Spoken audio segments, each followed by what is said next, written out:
Bacon. Well, you woke up in trouble. You woke up in agua caliente. Because after you were drinking Wednesday night and Thursday night and Friday night, how could you not end up in hot water?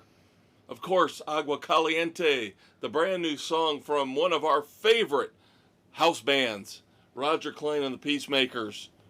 Dropped last weekend, and oh, it is good. This, of course, is your Saturday morning hangover cure, and this is the toughest week for Dave and I. Your Uncle Dave, the Conquistador Dave Height. I am the Maestro Kevin Crane, because this... It's as tough as Aunt Betty's overcooked turkey that you just had. We got to deal with your Wednesday night overindulgence, your Thanksgiving overindulgence, because, of course, you had to deal with all your family members. Then Friday night, your usual party night, Black Friday. So we are working overtime here. That's why your Uncle Dave... That's why you got the triple bill. That's why your Uncle Dave pulled that one out, to emphasize that we are here. And we've got probably triple the content we normally would for you here on the weekend edition. Tons of stuff to review and talk about to get you over your 3-day hangover this week here on the weekend edition. Hope you had a happy Thanksgiving. Yeah, we do. We really do. And I know the weather has been getting a little brutal here in the north. So hopefully everybody is safe and doing good. Always hate it when there's a massive travel day and the weather turns bad. Never a good mix. We've got massive travel bad weather most of the country, so... Yep, so hopefully everybody out there has stayed safe. Hopefully you're safe. Yep, of course, you're hearing this on November the 29th. We're taping it late night on Wednesday, Thanksgiving Eve, November the 26th, otherwise known as Amateur Night. But what do we always start off with, Dave? We start off with music because we are about the rock and roll, baby. That is right. And yes, if you kids listened last week when it was just me solo, we were able to hold off on our featured review for one more week, so your Uncle Dave and I could do this together. The brand new album from Cheap Trick. All washed up. By the way, last week, I know you're not a big fan of them, but I reviewed the 4-song EP that just came out from Kings of Leon. Unbelievable. That's good. I think, here's what I'm going to tie this in together. Because it's like the rug. No, I think, yes. And I can't stand those Verizon commercials with Zoe Saldana referring to him as a dude all the time. I know. It just you're killing the Big Lebowski. Stop it. The first commercial where he was called the dude, that's fine. But don't beat the dead horse. Right. No, don't do this to the Big Lebowski. Please don't. Don't over-commercialize one of the greatest comedies of all time. Maybe get a Lightfoot reference in there. Come on. Yeah, there you go. True Grit, something. Just stay away from our precious Lebowski. Thank you. All right, so my tie-in from last week to this week is I think Cheap Trick could have learned a lesson from Kings of Leon. Whereas, again, I know you haven't listened to it, but a great 4-song EP. Maybe they didn't have enough for a full album, but they said, we've got these 4 awesome, tremendous songs. Let's put out an EP, kick ass with these four songs, and then we'll go back, and maybe a year or 2 from now, we'll put out a full album. But for right now, we got these 4 great. We don't have a full album. We don't have another 6 or 7 songs to put with these 4. But we know we love these 4 songs. Let's just put them out. I think Cheap Trick would have been better off with that philosophy. But has Cheap Trick ever done a complete full... How many of their full albums were really all the way through solid? I thought you would ask that. I would have to go back to the late 70s, early 80s. Exactly. I have to go back to Dream Police, All Shook Up, the classic era. You're right. Otherwise, everything since then has probably been like this. Half, maybe Maybe if you're half lucky. good if you're lucky, yes. So you and I are probably going to be on the same page on this. it sounds like we are. I was very disappointed in All Washed Up. Very disappointed. Considering the fact that I loved the first two singles. Yeah. What was it? 12 Gates and the Riff That Won't Quit? Yeah. Yes. Oh my God. Riff That Won't Quit. Just phenomenal. But the only other song that, to me, passes muster is the title track. All Washed Up was good. Great song to start the album with. Yes. That sounded like old, nasty, dirty, Cheap Trick. And I loved how they kind of took how everybody read into the title. It's like, Right. They're saying, we're all washed up, wink, wink. And then they end up turning it into a dirty sexual pun. Yeah. I'm all washed up and ready to go, so come on and touch me. Let's go. Yeah. So, it's all about, all right, I just got out of the shower, baby. Let's go to town here. Yeah. You got no excuses left. I'm washed up. It's Pound Town, baby. Yeah, so I love that. Album starts off so good, and I know the other two songs are coming, so I'm thinking now we're good. This is good. Nope. Yeah, it kind of takes a downturn with All Wrong, Long Gone. Then you get the boost with the Riff That Won't Quit. I don't know what they were doing with Bet It All. It was... I don't either. It's it was lumbering... odd. Bet it all. Get it on, get it on. Get it on. Oh my God. Bet it all. Yeah. It's just... It's lumbering. It's dull. It's monotonous. But here's my problem. The next one. Just give me a minute. The sappy, worst slow song they've ever put out. Thank you. But you see, you put that in terms that are so calm and so The best mature. thing is the worst thing. The best thing is 10 times worse than The Flame ever was, and I don't like The Flame all that much. Bingo. This is the worst song on the album. Now, I have told you, I believe, if I have not, one of my best friends from high school, his family, his brother, I don't know about his sister, I don't know if she's a big Cheap Trick fan, but I know his brother, he and his brother, massive Cheap Trick fans. They go to every show they possibly can. Yeah, yes. he knows the band members. He knows them.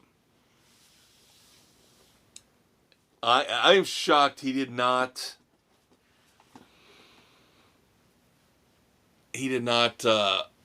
send me anything about this album.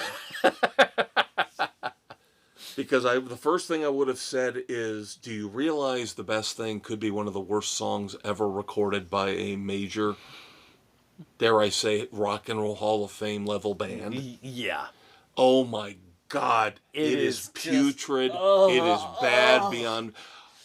I could have written a better song when I was in 4th grade on a cocktail napkin, or I'm sorry, a napkin in the cafeteria. Yeah. My dad never took me into a bar when I was young. Never. No? No. I'm joking. Yes. I was going to say, the first time I know that Dad had taken me into a bar, I think I was 2. Yeah, I was going to say, I know. That's why I slipped and said cocktail napkin. Oh my God, the lyrics are infantile. The song musically doesn't have anything new to offer. It's just bad. To me, Cheap Trick is a band that has never had... I don't know the group dynamic. I don't know, is it Rick Nielsen? Is it Robin Zander? Who's got more control, more power? I've got to believe, I think it's Nielsen. But they've held it together outside of the drama with Bunny Carlos. Yeah. Peterson, the bass player, left for a while. He came back. So all seems good there now. But yeah, now miraculously, Xander's son and Nielsen's son both play in the band. Isn't that convenient? Yeah. So I don't think these guys have ever had anybody tell them no. Or tell them this sucks. You need to rework this. This is not who you are. When you're on your game, when you're at your best, It's when you you're are a rocking top level rock and roll Hall of Fame band. Yes. Gonna Raise Hell. Dream Police. Come on. Yeah. All those great songs from the late 70s and the early 80s. And I don't want to hear the excuse, this does not hold water with me. I don't want to hear the excuse, well, they're older. They've mellowed out. Then It quit. doesn't matter. Then quit. If Then you're quit. mellowing out, If you can't stay true to your sound, to who you have, the image you've created. if it's too loud, you're too old. And I get tired of it. And I think that is legitimately what a lot of these, what has happened to a lot of these bands. And they think, oh, it's okay, our fans will grow with us. No! No, you're We're regressing. your fans for what you did. You're regressing. And unfortunately, that's what this album shows me is happening with Cheap Trick. And the problem is with the 3 songs that I liked on it. Again, 12 Gates, The Riff That Won't Quit, and the title track. That's Cheap Trick. Yeah. And 12 Gates is mid-tempo, but I love it. Yeah. I will throw one more that I didn't mind in the second half that harkened back a little bit. It was okay. They had the bones there that they could have upped the tempo a little bit more, but Dancing with the Band. No, didn't like it. To me, it was. I didn't mind it. It was a generic. That they could have. Generic party song to me. I was There so was disappointed something there in to this work album. with. There was something there to work with, and they got lazy. Well, see, with if you're it. going to go there, then I would say the song for me that I would have picked would have been Bad Blood. But yeah. But Love Gone is awful. Not as bad as the best thing. Oh no, Love Gone was the best thing is definitely the worst thing. And Wham Boom Bang just tries to be that little goofy, kitschy closing song that really no. There's not. It's just not well done at all. no. So I can only give All Washed Up. I'll give it a week 2 Frenzies. Yeah, that's where it's got to be. And as the much as sad it thing pains is- me, it's just not a good album. Yeah, and I'm only giving it that because of 3 stellar songs. Yeah, And that's, And again, it's- what's disappointing is the fact that those songs remind me of how Cheap Trick is great and could be great again if they weren't so lazy. It seems like it's laziness to me. yeah. We've got 3 great songs. Let's put out a full album. You got Kings of Leon. We've got 4 great songs. Just put those Put songs the out. EP Let's out. not bog down our fans with a bunch of filler and a bunch of crap. Because Yeah. you could have made a really good 4-song EP out of this. You had the bones for an EP. Right. 4-song EP. Boom. But you pointed it out. They've never, number one, put out an EP, and when was the last time they put out a full, solid, great album? Yeah. It's been a long damn time. Yeah. Sorry, kids. Sorry to be negative, but it's just the way things are. Next week, the final new major album of the year. We'll have a review for you. Lynch Mob. Even though that dirty scumbag George Lynch lied to us and said they were wrapping it up last year. Yeah.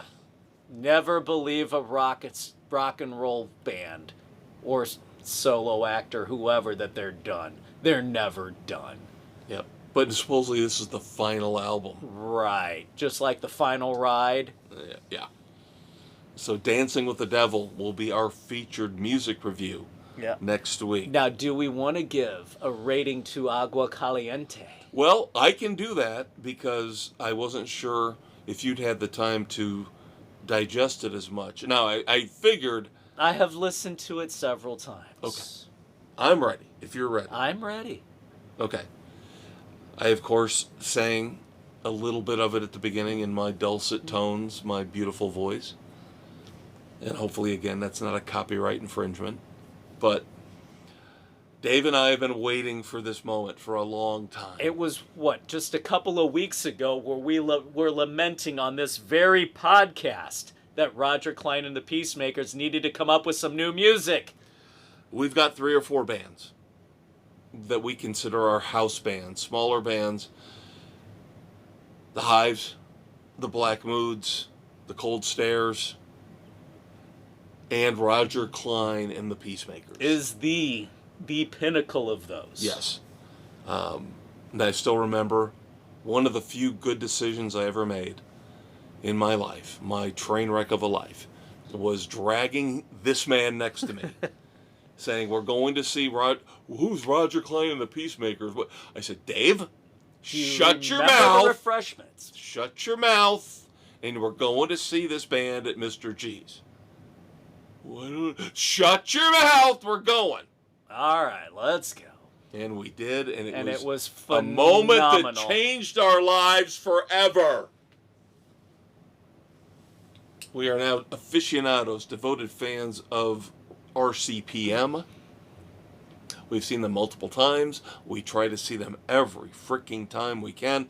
His son, the conquistador's son, Nick, the youngest, is now a devoted fan. He got roped in with the beautiful song Switchblade. Maria. Oh, Maria, I'm sorry. Yes, Maria. Maria, that's right. Why did I think Switchblade? I don't know. But Maria was the one that hooked him the last time they came close. Nick joined us. He's in for the next one. Which brings us all around to, yes, the fact that we have a new album coming out. I do finally have a date. I don't know if I wrote it down. I believe it's March the 6th. Woohoo. 2026. Don't quote me on that, but that's close. But right around there, you will get the full album review. Hell to Breakfast is the new album from Roger Clyne and the Peacemakers, and they have been playing it in its entirety down in the southwestern United States, which of course is where they're from, the Arizona, Phoenix area. Yep. They always dive down into Mexico for some shows, and then we'll be lucky enough here in the rest of the country, specifically the Midwest. Preferably Bells would be a nice run again. In Kalamazoo, Michigan, or the Hi-Fi down in yes, down in that Indianapolis. would be good. Yep. But hopefully we'll get to see them in 2026. I think we've got a 87% chance of that happening. That is my prediction. But we have the first single off of the new album, Hell to Breakfast. Agua Caliente. And this is Roger and the boys at what they do best. I hate to bug Dave when we don't have anything scheduled. We always plan the next podcast out a week ahead of time, so there's no reason for me to bother him. He's got family obligations. But when I saw this... You can throw something like this out Yeah, when I saw this, I was like, I'm texting him. I'm sending this to him right goddamn now. He's got to know about this. And that night, Nick and I listened to it, and were like, yes, we are in. Yes. Agua Caliente is prototypical Roger Clyne and the Peacemakers. It is funny. It is catchy. It's got the horns. It's got everything. This is exactly what you want, what you need, what you expect from Roger Clyne and the Peacemakers. A good time gone bad. Yep. And regrets and no regrets. Yep. And this band, if you get them, you get them. If you don't, that's on you. Yeah. It's different. I will say this. If you guys out there, those of you who have been listening to us since we've been doing this for 4 years, 5 years, you kind of by now should know our musical tastes. This is very different for us, a little bit of a country Tex-Mex feel. Yeah. You've got to understand the vibe and get into it. It is like Jimmy Buffett to me, It at is. least. No, that's the Roger Clyne fan base. That's what it is. It's how many times have you seen him? It's as many times as you can. They have that kind of cult following. They change their set lists almost every night. They play everything from, like you said, the 2 albums, from the Refreshments, and then everything through the RCPM catalog. They will play every song at some point in time. Yeah, nothing is off the table with them. Yeah. They are phenomenal. They are brilliant. Maybe the same kind of vibe that, you Pearl Jam, Dave Matthews fans get traveling around the country with them. But, boy, I told the kids last week, we are so reticent, so reluctant to give the 4 frenzies, because that is the echelon. That is an all-time level rating, and we only give that out a couple times a year. Yeah, whether it's movies or TV or music, whatever it might be. I'm close, but I will go a strong 3.5 frenzies for Agua Caliente. Yes, a strong 3.5. Is it his greatest song ever? No. No. But are we clouded because we had been waiting so long and it's such a solid song from the catalog that we're overreaching? I don't know. We'll have to wait for the album to find out. I think we're not we're being cautious. If we were going crazy nutsy cuckoo, we'd give it 4. I think this is a solid, strong 3.5 frenzies. It is a typical, awesome Roger Clyne and the Peacemakers song. So, all right. I just wanted to throw that out there. It has been stuck in my head for a week, Dave. Then we're good. I literally cannot get, it's an earworm. I cannot get it out of my head. Then we're at a 3.5 for sure. Yes. And I'm glad we were able to review this week because, yeah. It would have killed you to wait another week. Yeah. Yes. And by the way, kids, just a few weeks away. I know how much you're going to want this, love this, you need this. The beginnings of our top 5. Even though your Uncle Dave was bitching about it earlier. I hate it when we have to do this. This should be the funnest time of the year, the recap, the look back. To look back at the greatest albums and songs and movies and TV shows of the year. Yeah, but songs and albums were so weak this year. 5 is not hard to come up with. I'm not asking for top 40. I'm asking for 5 songs, 5 albums. 5 concerts might be tough. Yeah, since we had... This was a down year, yeah. We only went to see 7 or 8 total. If we were lucky. Yeah.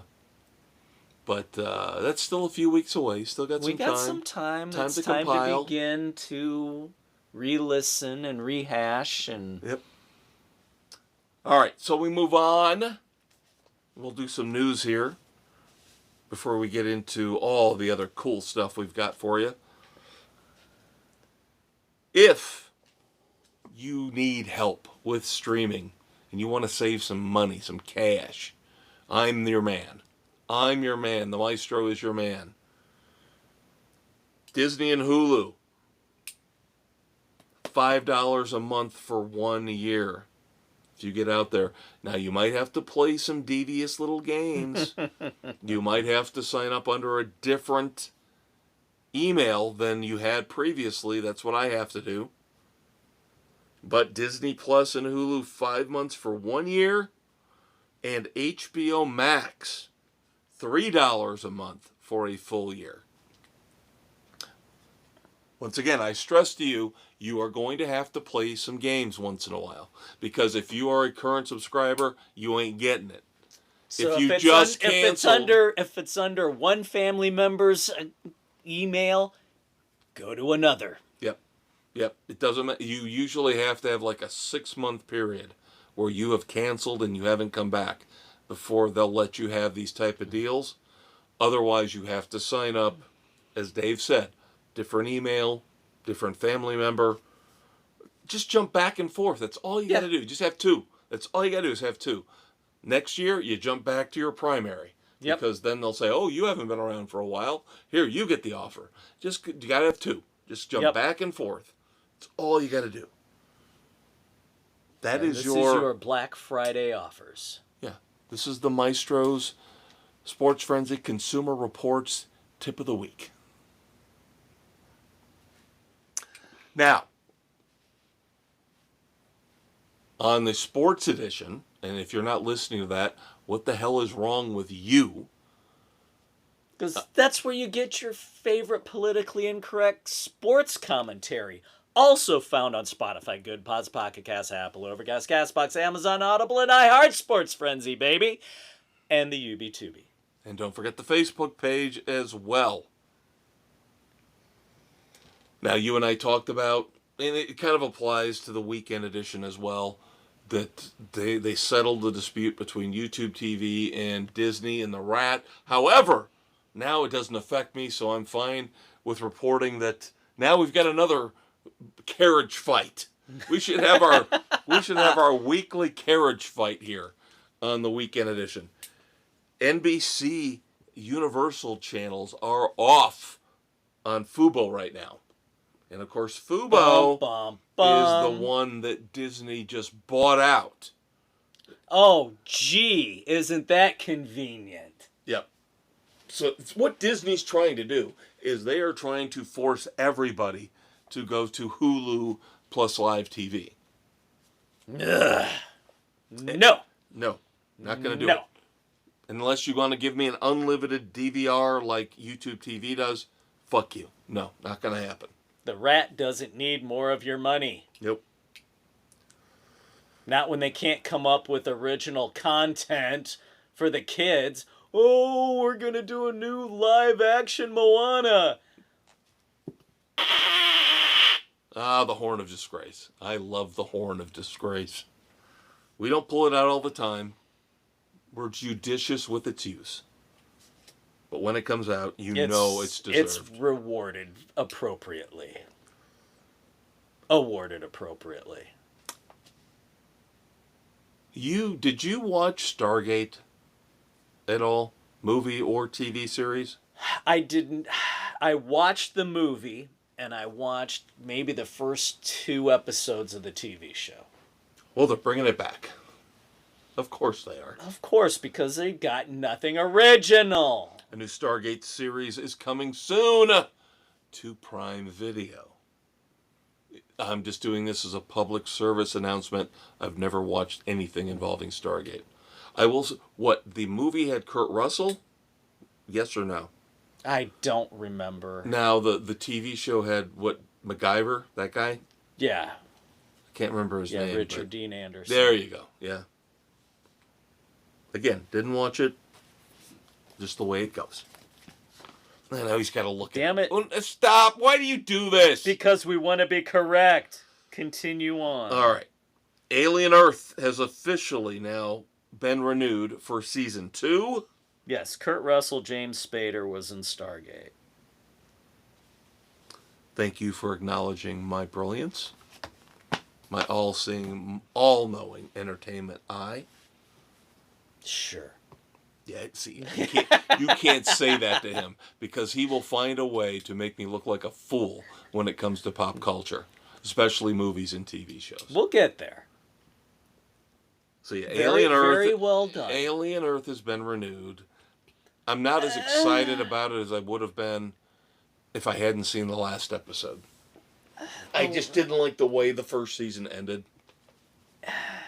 I was not. I'll watch season 2. I'll watch it. The end. They're just. It was going, and then I would say the last 2 episodes. I could agree with that. Yeah. It kind of took the downturn. Yep. Always know how to finish, kids. That's what she said.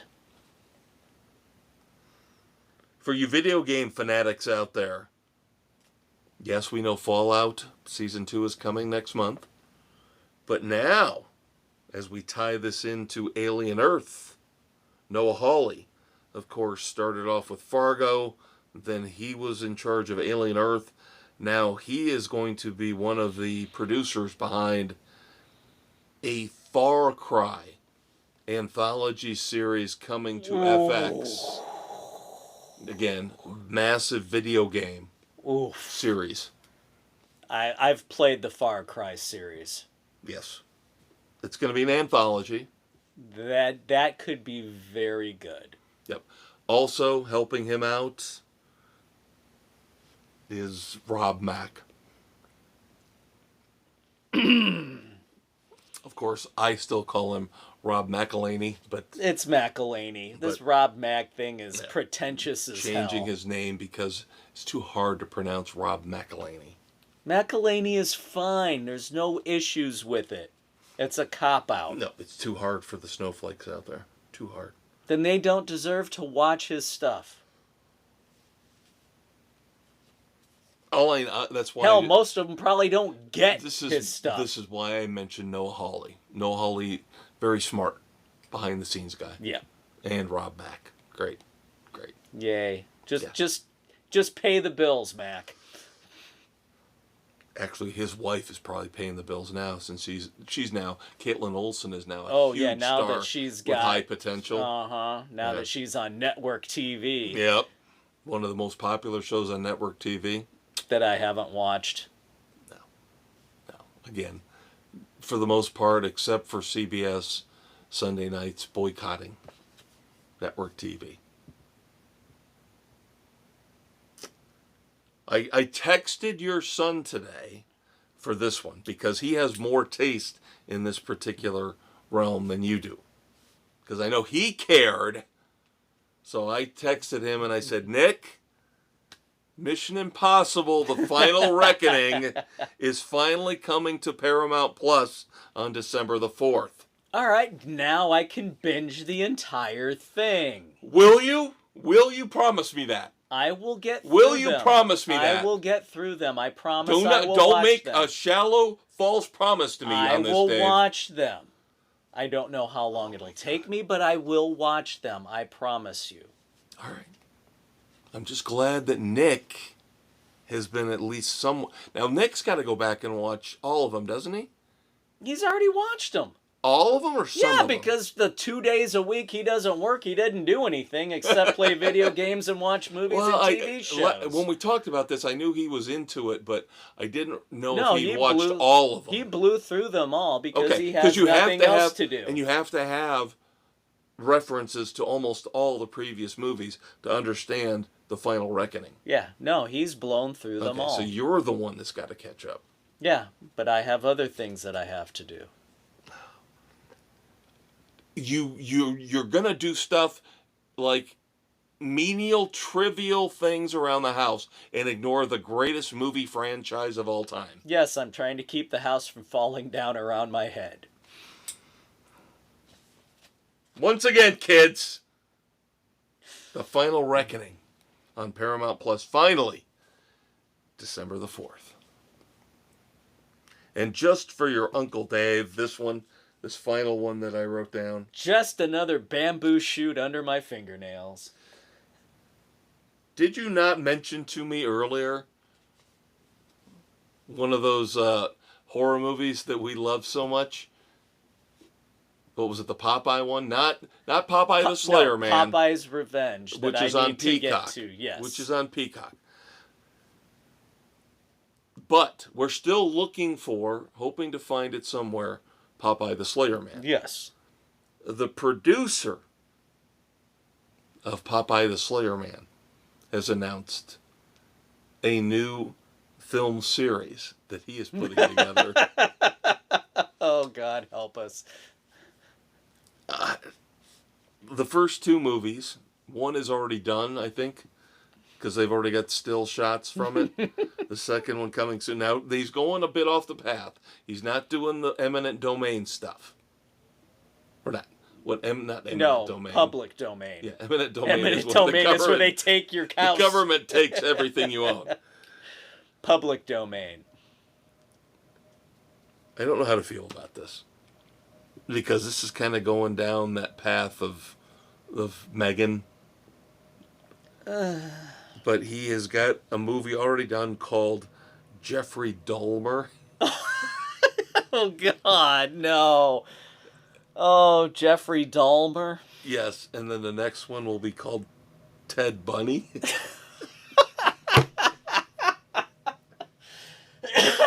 Oh, no. And I am not making this up, kids. No. I am not making this up. Oh. Oh, my. So, there is no shortage. There is no shortage of this low-budget horror crap for us to indulge in. Let's put it that way. Let's put it that way. Oh, God. And we did have a few trailers this week. I think your Uncle Dave and I agree. We're not as excited as everybody else is about this Project Hail Mary. Yeah. Love Ryan Gosling. Love Ryan Gosling. This doesn't look good. No, it just, no. Nope. It's like the astronaut from The Martian meets the Thing from the Fantastic Four. That's pretty close. Well, that would have been more interesting. The one I was proud to show him, How to Make a Killing with Glenn Powell, looks really good. This looks fantastic, even for an A24 movie. Yes. That's the thing. It looks a little bit out of their... This looks more like a crime film noir type thing. Yeah, it's which like isn't it usually looks like what they do. they've got a budget for this one. So you got Glenn Powell, Margaret Qualley. Yeah. I hope it does well. Probably won't. I hope it's as good as the trailer makes it look. Yeah, basically you've got a guy who is an heir to a fortune, but he's way down the list. Because his mom was disowned. And so he decides, maybe it's time for me to start moving up the list. Let's prune the family tree. Yep. Now, your family seems to love Scrubs. I don't. But the short teaser for the upcoming Scrubs reboot is out. I was not impressed with the teaser trailer. The only good thing is McGinley's back. And that's the one thing you and I agree on, is Ted McGinley's awesome.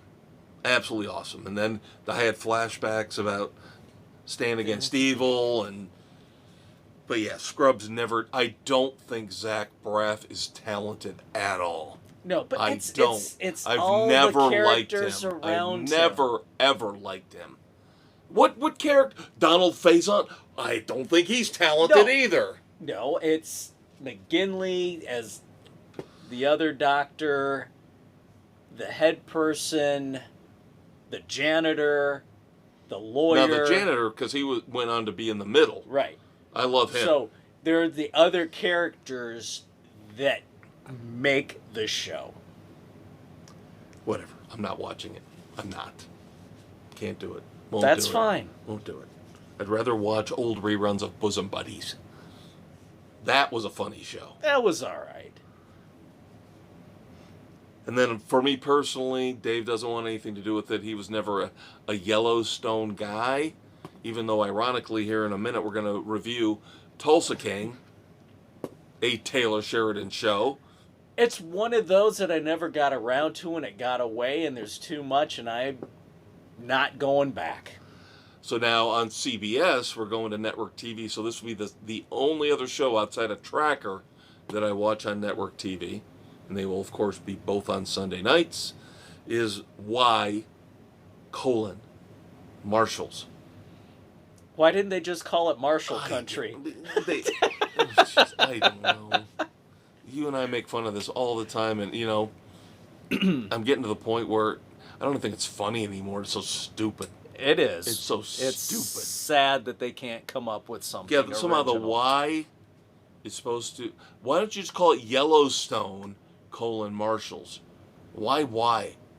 We're all supposed to have the logo from the Yellowstone. Or why don't you just go the Marshals of Yellowstone? Yeah, but we're all supposed to have the why ingrained in our heads now in terms of pop culture as meaning Yellowstone, a lot of people don't know that and wouldn't catch on to that. I think it's stupid as hell. But now the trailer looks good. The trailer looks decent. The previews I saw. Where you've got Casey Dutton, Yeah. former, soldier. He's been having trouble all throughout the Yellowstone series, adapting to his family. Not only his father and sister and brothers, but his in-laws. And now we've got questions about what we're seeing in the trailer because, okay, we see his son, his adopted son, but where's his wife? Somehow, some way, his wife is mysteriously not popping up anywhere. So does this mean something happened off camera in the gap between the end of Yellowstone and the start of this series? Some tragedy that pushes him now to become a U.S. Marshal? Tune in to episode 1 to find out. Do you remember, by the way, the awesome show with Jeff Fahey, the Marshal? That was a great show. That was pretty good. Jeff Fahey was always one of my favorite actors. Yeah. Always loved him. All right, so you kids, you're done with us nattering and talking about speculative things, and now it's time to get into some reviews. Now, have you watched Landman at all yet? No. Not yet. You were on the embargo. You had to finish. We were waiting to finish Black Rabbit. We finished it. Okay. And now we can begin Landman. And I will Which will probably happen after Stranger Things. Which I will do now that I'm caught up on Landman. I will go back and watch the rest of Black Rabbit. And I have nothing to tell you about Landman 2 episodes in. I mean, there's stuff going on, but things that can wait. I will, of course, because for some reason you're not watching Beavis and Butthead, I will tell you what happened in the last episode because it's so goddamn funny. As we're now 10 episodes in on season 3 of the latest incarnation. Oh, God. Jesus, God, this is so funny. I never thought I would see the day when Beavis and Butthead would do their own Dr. Seuss story. Oh, God. With the requisite animation and everything. Oh, Lord have mercy. That's all I'll say. Wow. It has to be seen to be believed. Because you can just imagine the names they came up with and what they do and how they rhyme. And then, of course, every episode is split in half. So the second episode, which so simple, yet none of I didn't think of it, but the writers did. Somebody mistakes their house for an Airbnb.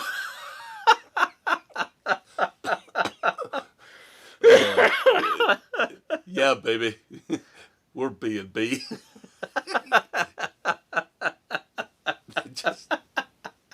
I can't stand the fact that this show is so funny. And nobody gets it. It gets great reviews on IMDb. But everybody looks down on the show like, oh, Beavis and Butthead. It's brilliant. It's absolutely brilliant. I'm sorry. It is. I love it. Come on. In the same episode, I get Dr. Seuss and then them being Airbnb. All right. So now it's time for your featured TV and streaming review of the week, which would be Tulsa King, Season 3. Dwight the General Manfredi and company get their bourbon distillery and the chaos that comes after. Damn. Now, of course, it seems like, I don't want to say that the show has settled into a pattern, because the show's phenomenal. But if you've noticed by now we're 3 seasons in, every season seems to focus on a different vice.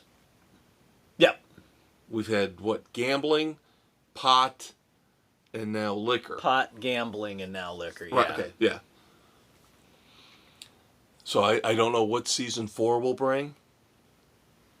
Because season 4 is already filming right now. But I can't wait. I can't wait. I am a little worried. I am a little worried about Sly.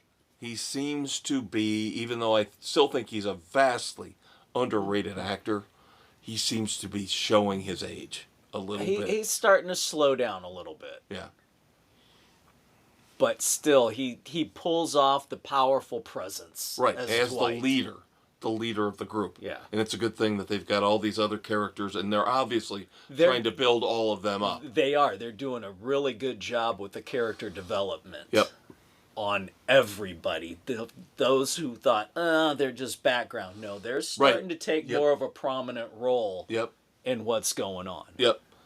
And then, of course, I was again foolish to think it was ending after 8 episodes because we had not yet been introduced to Samuel L. Jackson's character, who is going to take over in yet another Taylor Sheridan spinoff, Nola King.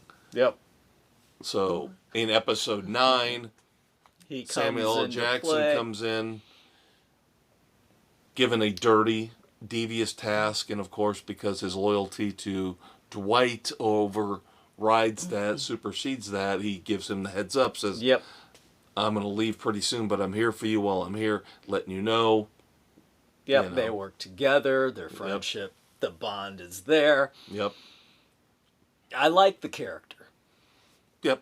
And I'm interested to see when he goes back down to New Orleans, how they develop those characters around him, his family, his old acquaintances, and how that will build up into him creating his own criminal empire down there. Yeah, Tulsa King is basically one of those root for the bad guy shows. Yeah, because the bad guy who got the shaft from those he worked for ostracize him, and he tries to make things for himself. Yes, it's kind of a criminal enterprise, but he's trying to uplift those around him at the same time. It's a weird dynamic to be pulling for. Yep. And there are a lot of great movies over the years where you do root for the bad guy, because in a universe of scumbags and filth, the ones that at least have a code and some integrity are the ones you're going to pull for. Yeah. The ones that don't kill the innocent people, the ones that just want to make some illegal money under the table. Yep. But Tulsa King's awesome. Tulsa King is great. Robert Patrick was so good. God, as the villain in this one. Yep. Damn. Tulsa King's always going to be until it falls down. I'll give it a weak 3.5. Yeah, it is what it is. It's very good. Of formulaic. It's not an all-time classic, but it's very good. It's very good for what we get today. It's 40 minutes. Even on streaming, it's just 40 minutes. Right. It would be an hour on network TV. But they can do things now streaming that they couldn't deal with. And especially the end. Whew. And I'm sorry kids, but that makes the show better. It does. That we actually get a little more than when down I say and dirty, adult gritty content, I'm not talking We're not about talking boobs and sex and all of that. No, but you get the violence, you get the cursing that needs to be in there to make the show more realistic and more accessible. Yes. Than the cleaned up versions of the stuff you see on network TV. Chicago Sanitation, Chicago. But yeah, Tulsa King's always going to be at the top of my watch list. So again, not an all-time classic. It's not Miami Vice. It's not Terriers. No. All my all-time favorites. But it's really, really good. It's very well done. Yep. And then, of course, down the road, we mentioned about a couple months from now, we'll review Landman. Yep. We'll get that when it that full wraps. season, but of course we'll keep you going week by week once we get there.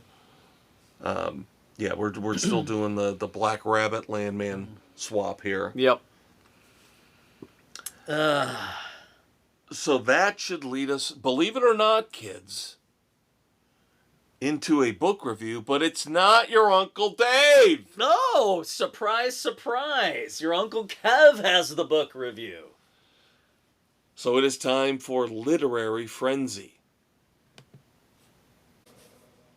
All right, guys, so on and off over the last couple months, we've been talking in terms of our movie updates about what's progressing with Heat 2. Of course, the classic Heat, directed by Michael Mann, the mastermind behind Miami Vice, starring Al Pacino, Robert De Niro, Val Kilmer, Ashley Judd, Tom Sizemore. Unbelievably great movie. One of the greatest crime dramas ever. The final shootout scene is just ridiculous. So Michael Mann, as he is wont to do, he is very loyal to his passion projects. He revisited Miami Vice to mixed results. So now he's revisiting Heat.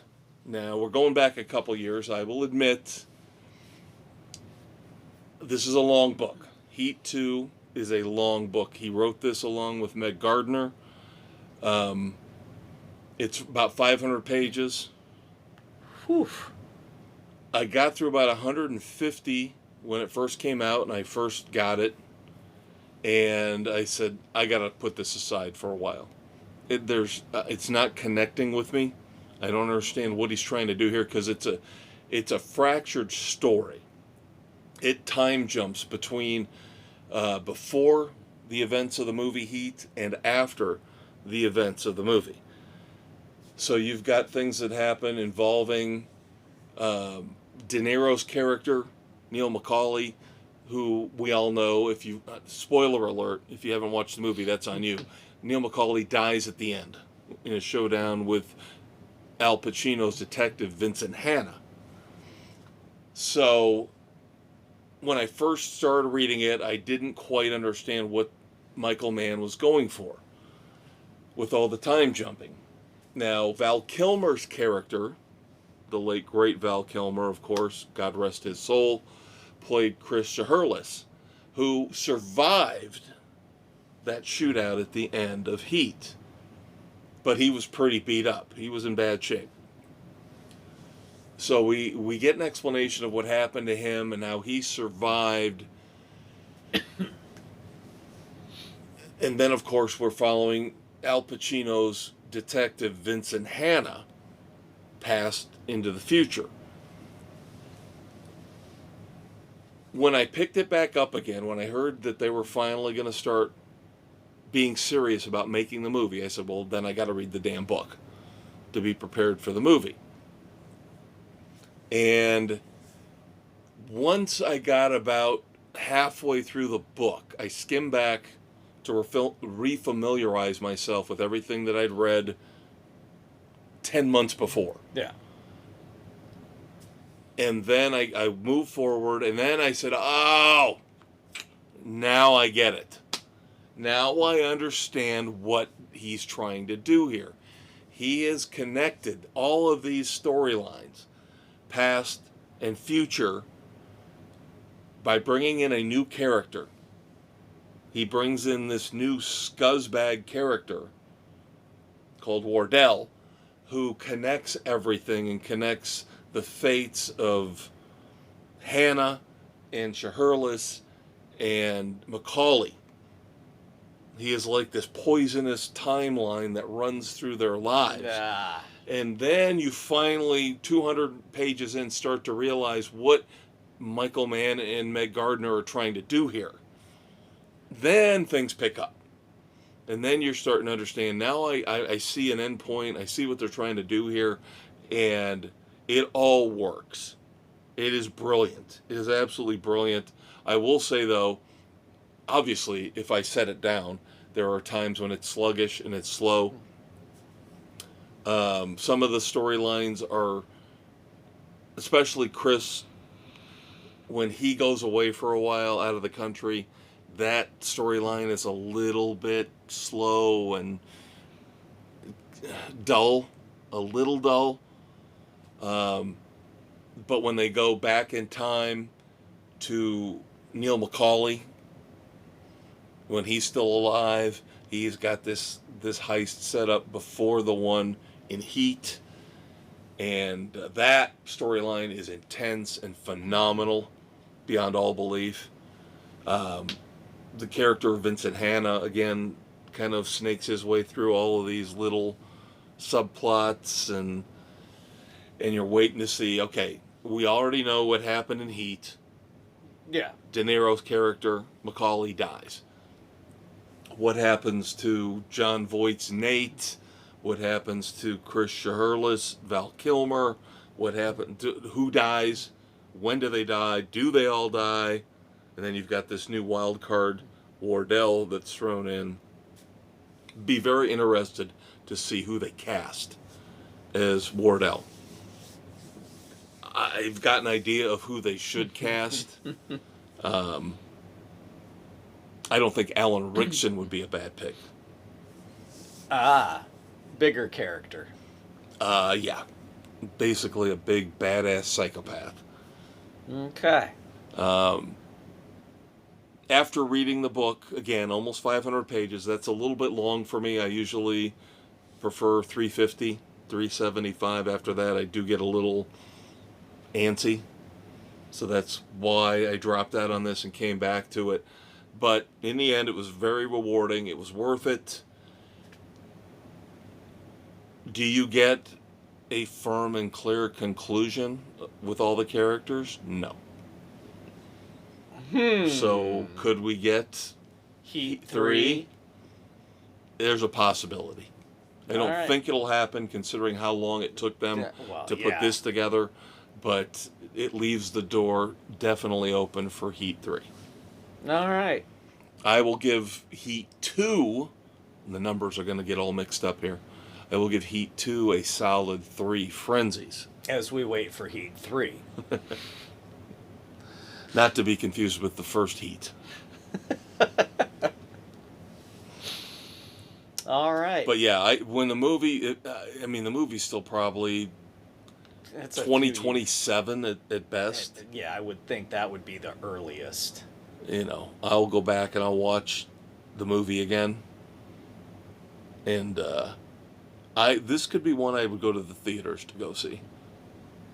Don't want to spoil any spoilers or anything. I know the story, obviously, but how do they adapt it? Yeah.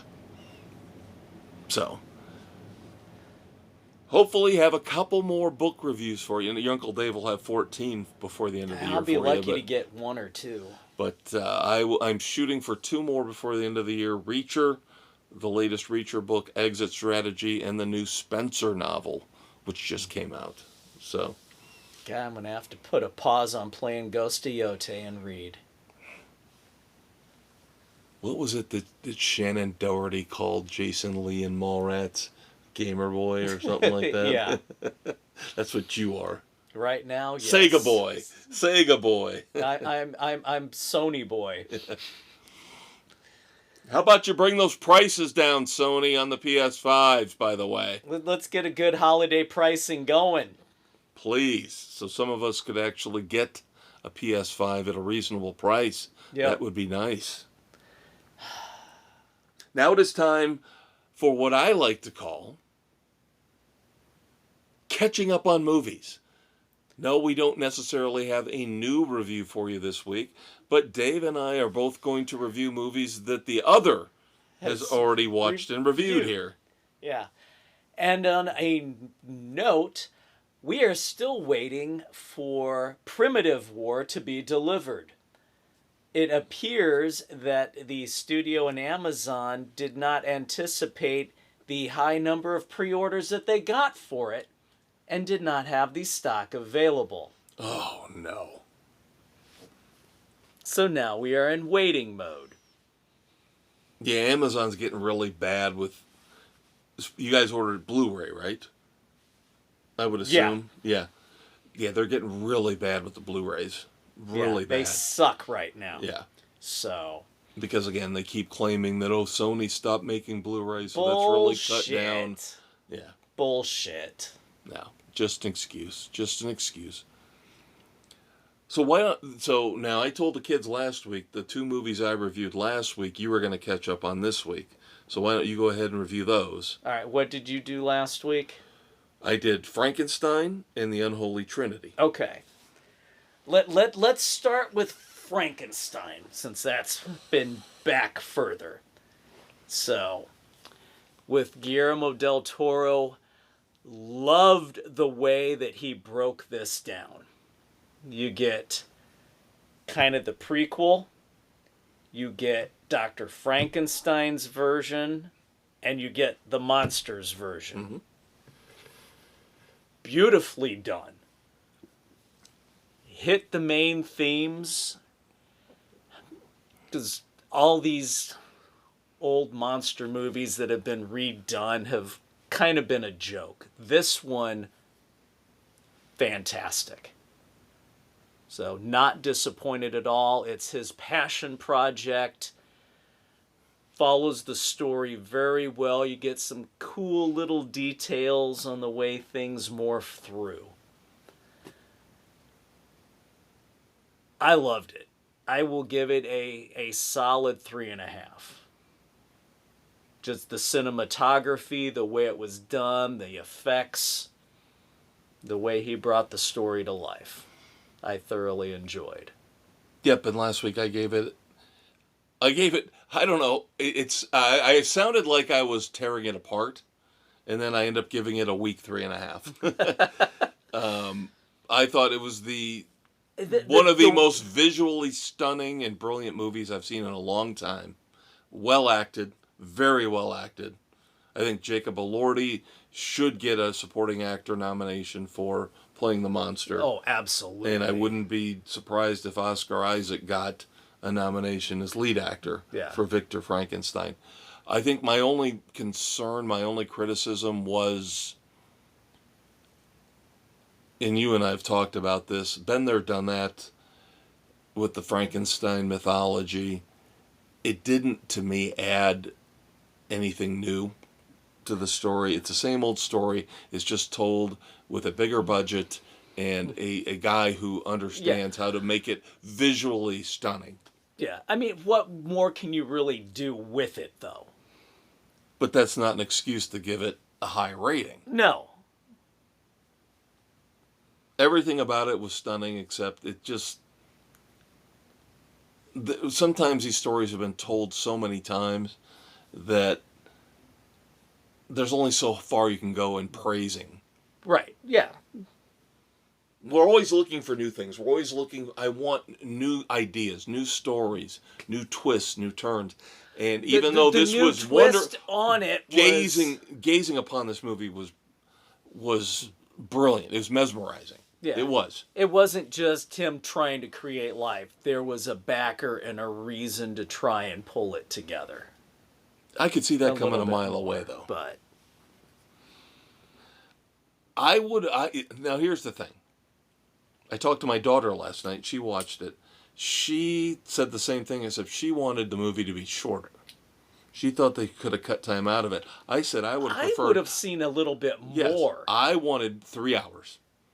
It runs 2.5. I wanted 3 because there were a couple plot areas that I wanted more of. You could have delved more into the interaction between Victor's sister-in-law and the monster.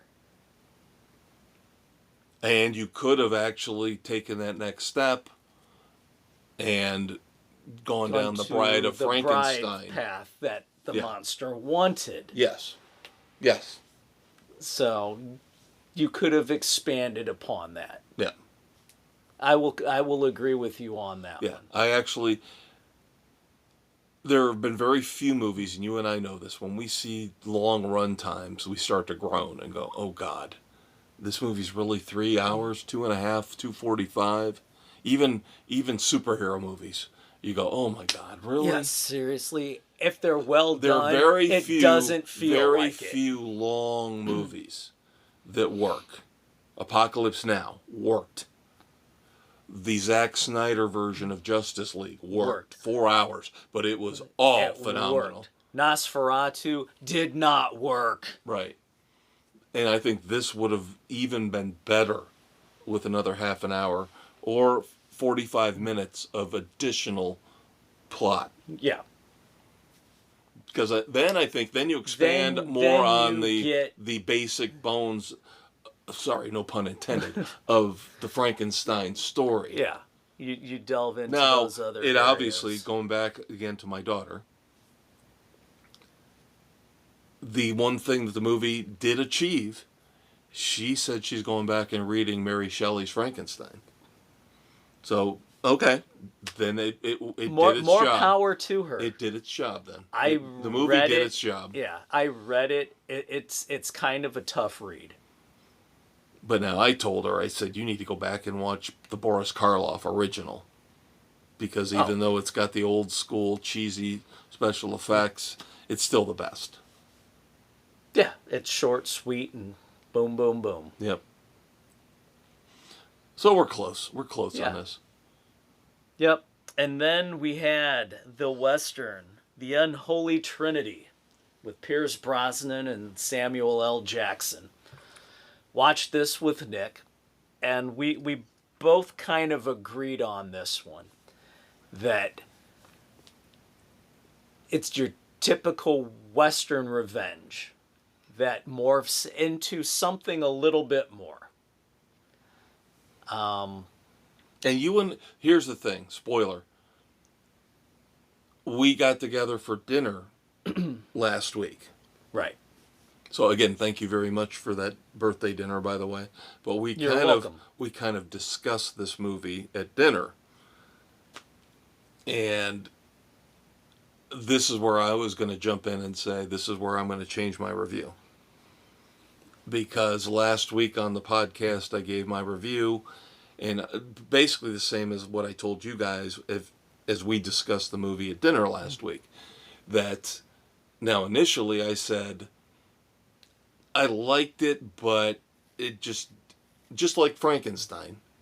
I guess I was in a rut last week because I kind of said the same thing.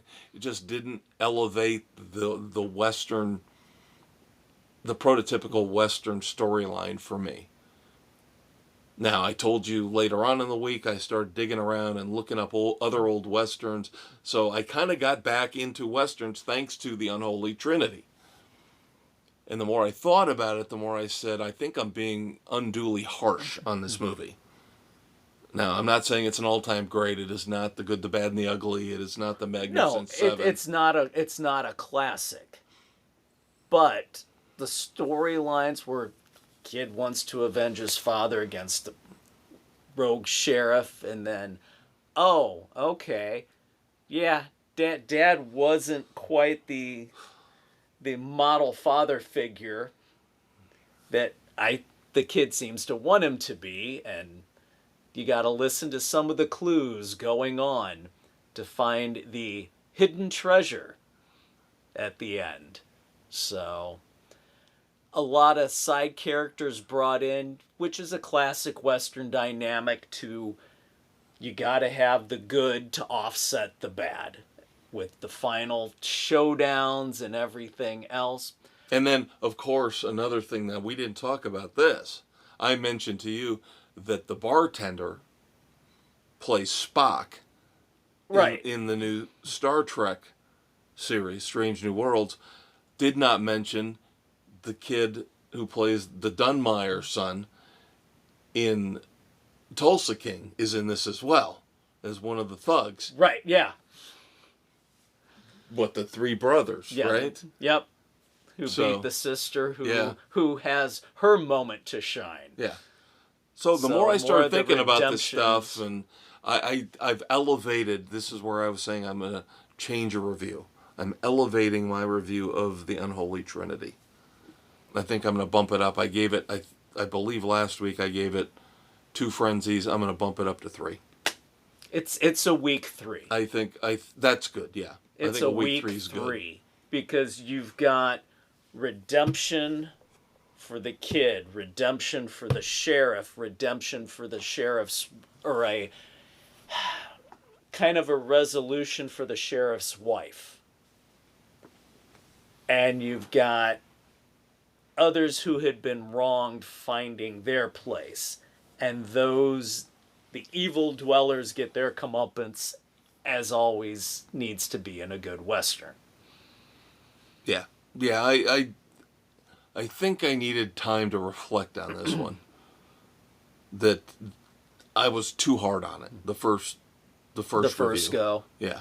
Yeah. It's better than I gave it credit for. And again, I've told you, Pierce Brosnan I thought was great in this.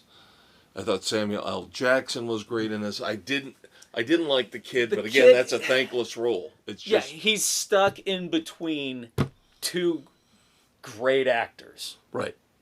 And his role, while important, kind of is an aside to Jackson and Brosnan. So he should have been more the focal point, but the way the story is told, he's kind of a middling role player. Right. Where he shouldn't be. He should have been more forefront. So I think that's the weak part of the writing of the story. And I think I told you at dinner that role all throughout the decades in the history of Westerns is always the thankless role. Yeah. Nobody can pull off that because you always want the grizzled gunfighter, good or bad.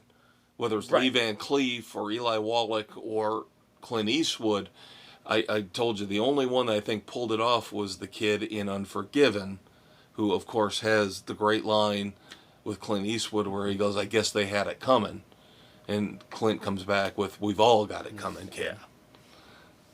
He might have been the only one who really was able to pull off that younger gunfighter, naive gunfighter role. See, now you've got that if you go to the old John Wayne, Rio Bravo.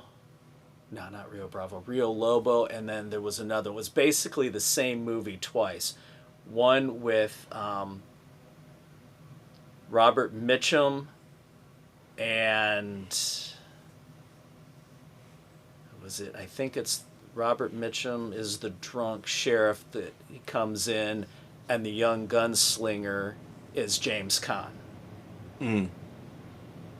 And then you got the other one where Dean Martin is the drunk sheriff and Ricky Nelson is the young gunslinger. God. Now, see, I could see James Caan pulling off a role like that. Ricky Nelson sounds like... It actually works. Okay. So, but yeah, I know where you're coming from on that. But again, like I said, I was too harsh on it, so I'm up with you now. Week 3 sounds about right. Yeah. It's a recommend. Yes, last week I said not quite. I couldn't quite recommend it. I was spouting off about all the other classic westerns. Go watch this and that instead. This is not bad. I'll recommend it now. Go watch it. The more I thought about it, the more I realized I was a little. Maybe I was just. You were in a funk. I was on the rag last week. Blame your daughter because she ditched you on your birthday. Well, like I said, even when I reviewed Frankenstein and I gave it a week 3.5, I made it sound like it wasn't all that great of a movie, but it's still 3.5. Yeah, there you go. It was a rough week. So now it's my turn to catch up. Now this is a movie that your Uncle Dave, him and his family went out to the theaters to watch about 3-4 months ago. And I finally found the time to get around to watching it on streaming. I believe it's on Paramount Plus and Prime Video. Novocaine. Oh, it's been more than 3 or 4 months. It is this year, though, right? It is this year. Yes, it was this year. But no, maybe you're right. Maybe it's a little bit longer. But I finally got around to watching Novocaine with Jack Quaid and Amber Mid-Thunder. Of course, those of you out there who love the movie Prey, one of the Predator movies that was on Hulu. You know her from that. They star in this movie. Of course, the catch is that Jack Quaid's character he's got a disorder where he cannot feel pain. And so that, of course, leads us down the path where there's all sorts of weird, wild stuff that happens. Super crazy. Revolving around, he works at a bank, she works at a bank, there's a bank robbery. She gets kidnapped. Yeah, and he feels like she's the only person, after they had a one-night stand, that understands him based on all the taunting and all the crap he's put up with through his life, based on the fact he's basically had to isolate himself. To protect himself. Right. And so then that leads him to go on this vigilante mission to go after her, to find her, to rescue her. I don't want to spoil, even though it's been out for quite a while. So I don't want to go down that road and spoil it for anybody. Because I do think it just popped up within the last month on Prime Video, even though it's been on, I think, Paramount Plus for a while. It is what it is. It's fun. I will. It's mindless. It's a mindless, fun romp. Yeah, it's comfort. It's a comfort movie. I'll give it a strong 2.5 frenzies, which is a recommendation. Yeah. I thought it went a little nutsy cuckoo at the end. I'm trying to play along with the logic as I'm watching this movie. There's a point where it gets a little too far. Yeah. And that, again, I think that's at the end. Yeah. But some of the stuff that happens, like, for instance, when he kills a guy, when he's got a crossbow arrow stuck in his leg, and he basically takes a bad guy between his knees. And yeah, the guy's head is between his knees, and he shoves the crossbow arrow, because he can't feel it, through the guy's head, out his other leg. Really more of a visual thing, I guess. Yeah. But yeah. That whole sequence in the house. Yeah, the booby-trapped house. The booby-trapped house was pretty damn entertaining. Now, I didn't look it up. I tend to try to look up anything and everything. The guy who played his gamer friend, where do I know him from? Spider-Man. Peter Parker's buddy. Thank you. I couldn't place him, and I just never got around to looking him up. But I was thinking he's in a superhero movie. I kept thinking The Flash. No, that's not him. No, Spider-Man. Okay, thank you. So that's one less trivial thing nagging at my head that I can let go of now. You're welcome. So now I can sleep tonight. But no, it was fun. I enjoyed it. I thought it was cool. Like I said, there were times when it went a little too far with his disability or his condition and what he could do and what he couldn't do. But for the most part, the way they handled it was creative. Yeah, it was a unique take on it. Yeah, yep. And I do like Jack Quaid. He was perfect for this role. Yeah. Playing the everyday schlub. That's who he is. Yeah. Yep. So again, I recommend it. Not the greatest classic, all-time phenomenal movie ever, but he's got a bit role in one of the first couple episodes of Night Agent too. Really? Okay. Movie. That's a show you're talking about. Yeah, I think that's catching back up on again. Now I have to double check. I think that was it, or am I getting it confused with a different movie? But then we've got The Boys coming, I would think, in 2026. I would hope. This is getting a little ridiculously long. And by the way, as we're getting ready to wind down here and get to the dumbasses of the week,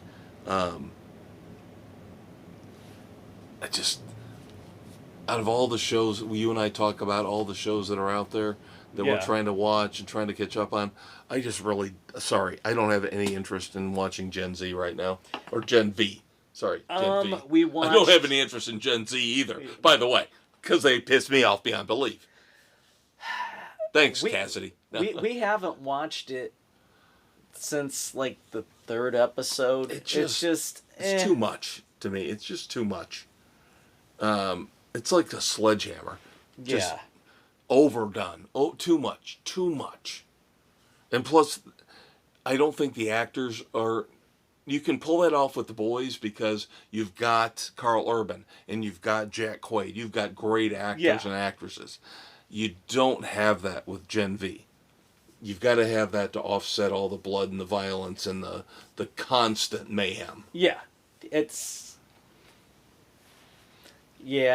Gen V with all the kids, it gets a little tiresome. But that's what you get. Moments of silence. And by the way, I know we mentioned music earlier. Our featured movie review next week will be Caught Stealing, featuring Austin Butler, which should be on Netflix for those of you with a high-level, rich person premium content pass, like your Uncle Dave. I bought the Blu-ray, so there you go. Yep. Nope, I was mistaken. It wasn't Night Agent 2. He was in Head of State. The Cena. Yep. Idris Elba. Yeah. All right, couple of losses in the world of music. Jimmy Cliff, legendary reggae artist, passed away here in the last week, along with Oh, Jungle Love, drummer for The Time, Jelly Bean Johnson. Yep. Thoughts and prayers to their family and friends. Yep. Great influences in music. Yep. Oh. I just love that song so much. I mean, come on, you had to like Morris Day and The Time. It's all about the attitude, all about the cool. Yep. All right, let's knock out our Red Foreman Dumbasses of the week here. We do have, what do I got here? 1, 2, 3, 4, 5, 6 or 7. Whatever, we'll knock them out quick. We'll knock them out.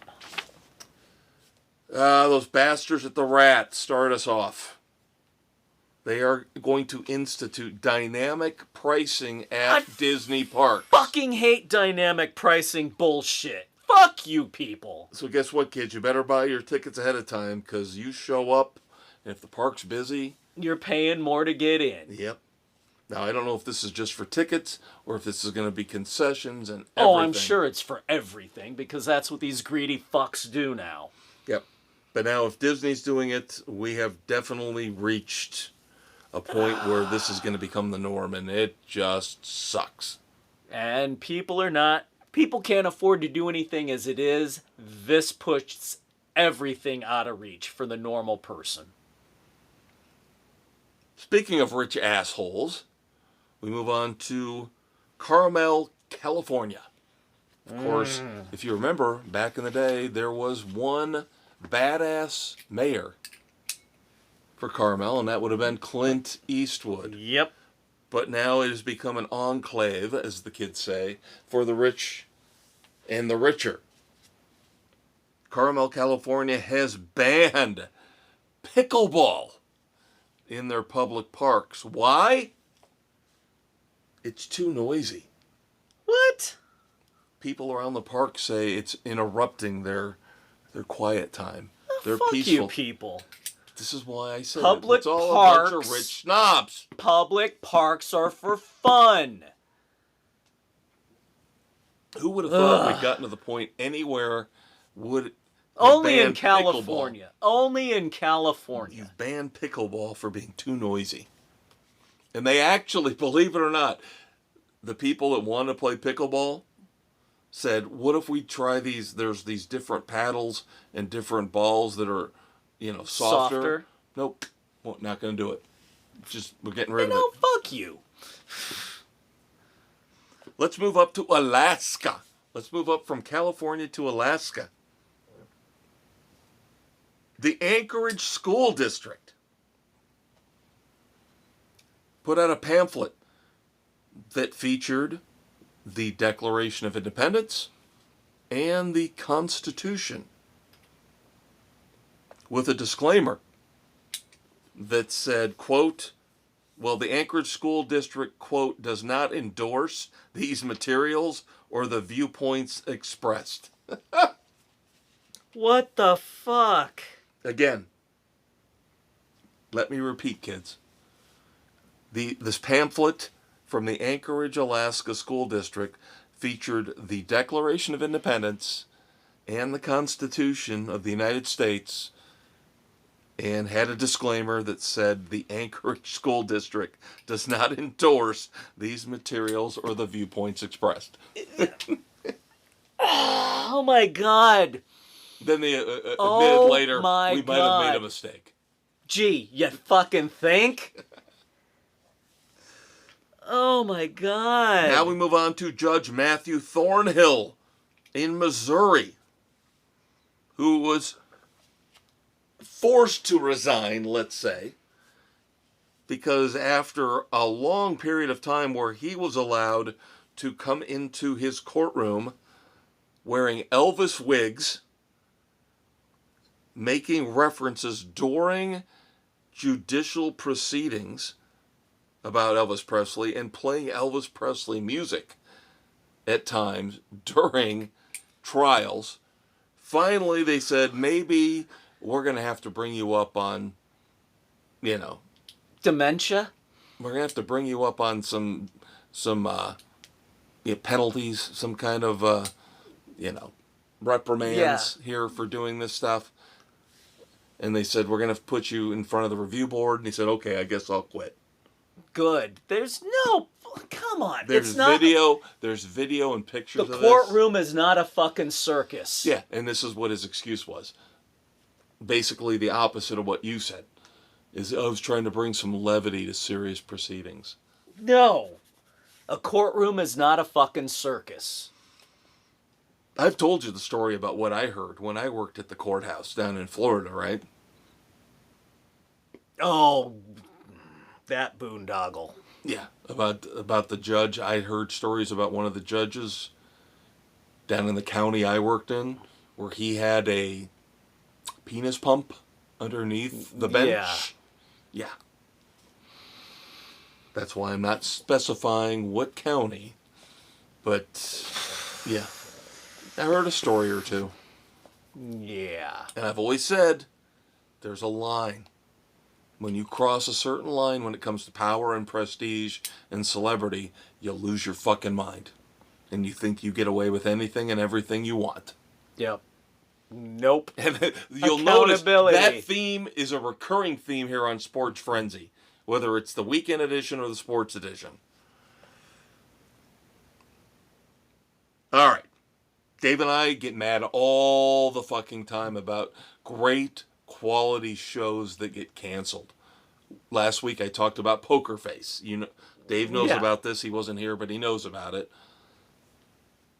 All's Fair, which is on Hulu, which is this show about all these female lawyers starring Kim Kardashian. Oh, God. Gets renewed for a second season, despite the fact there's no ratings.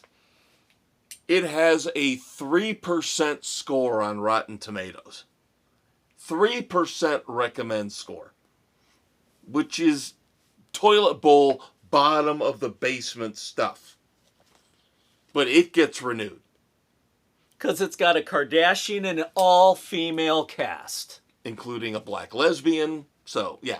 Checks all the boxes. Check box, anti-man. Can't get season 2 a countdown. No. Amazon won't give us season 2 a countdown, but Hulu's going to give us season 2 of this stupidity. Ugh. Oh, that's right, because Ryan Murphy did it. Most overrated fucking... Oh, again, the Alphabet Mafia strikes again. Yeah. Ryan Murphy can do whatever he wants because he's gay. The University of Minnesota. Recently posted on one of their websites, their college websites. We have a problem, Dave, that needs to be addressed by parents. Their kids aren't prepared for anything? No, they need to address the fact that these kids need to be aware of the latest pandemic. We have a whiteness pandemic. This is actually something that is posted for the public to see at the University of Minnesota's website. You might have to do a little bit of digging, but you've got to prepare your kids for life. You got to prepare them for when they come to the University of Minnesota. They need to be aware of the whiteness pandemic. Then finally, it's almost Christmas. So let's talk about a toy that maybe you shouldn't buy for your kids. There's this teddy bear that is powered by AI, specifically ChatGPT, called the Kuma teddy bear. Runs for about $100. And I'd heard, actually, believe it or not, I heard on the radio this about 2 weeks ago. And then I saw a story last week that reinforced it. So I know this is true. This Kuma teddy bear will discuss things like spanking, BDSM, and then will help your kids find all the knives and matches in your house. And they decided, hey, maybe we should pull this off the market. You think? Did you test this thing out first? What the fuck are we doing with AI, people? Doesn't it seem like just a year ago where this was just kind of a topic where we were like, we got to kind of start thinking about... Did we not fucking say, have you not watched The Terminator? Skynet's a reality. Wow. All right. I think I did it again. I think I've got a lot of good choices for you, Dave. Yes, they all. Carmel, California for banning pickleball because it's too noisy. Dynamic Disney pricing. Anchorage School District for not endorsing the Constitution and Declaration of Independence. Oh my God. Judge Matthew Thornhill for finally resigning with all of his Elvis shit. That's probably the least offensive at this point. The Kuma teddy bear. Oh my God. For all its obnoxious, obscene things it does. All's Fair's renewal. And the University of Minnesota stressing that we are in the middle of a whiteness pandemic. Oh, I love to pick on the rat. I love to rip California. Oh my God. Between Alaska and Minnesota. I'm going Alaska. I gotta go. You going Minnesota? I'm going Minnesota. All right. You go at Minnesota, I go Alaska. 1A, 1B. You're feeling Minnesota. Congratulations, by the way. Soundgarden gets into the Hall of Fame a couple weeks ago. Very well deserved. Yeah. But yeah. So, I think we've got the two top choices right there. Yep. Minnesota and Alaska. Way to go. Brilliant. Oh, this fucking society keeps circling the drain, doesn't it? Jeez, God. Just when you think it can't get any worse. I tried to keep politics out. Last week I did my politics thing since you were gone. Didn't want to suck you in on that, so I tried to stay away as best I could from politics. Some things are just so fucking stupid. We're going to sing for the kids to send them out here on Thanksgiving. I know Thanksgiving is Thanksgiving weekend. Yes, as you're listening to this, it's over, but happy trails to you until we meet again. Happy trails to you. Keep smiling until then. Who cares about the clouds when we're together? Just sing a song and think about sunny weather. Happy trails to you till we meet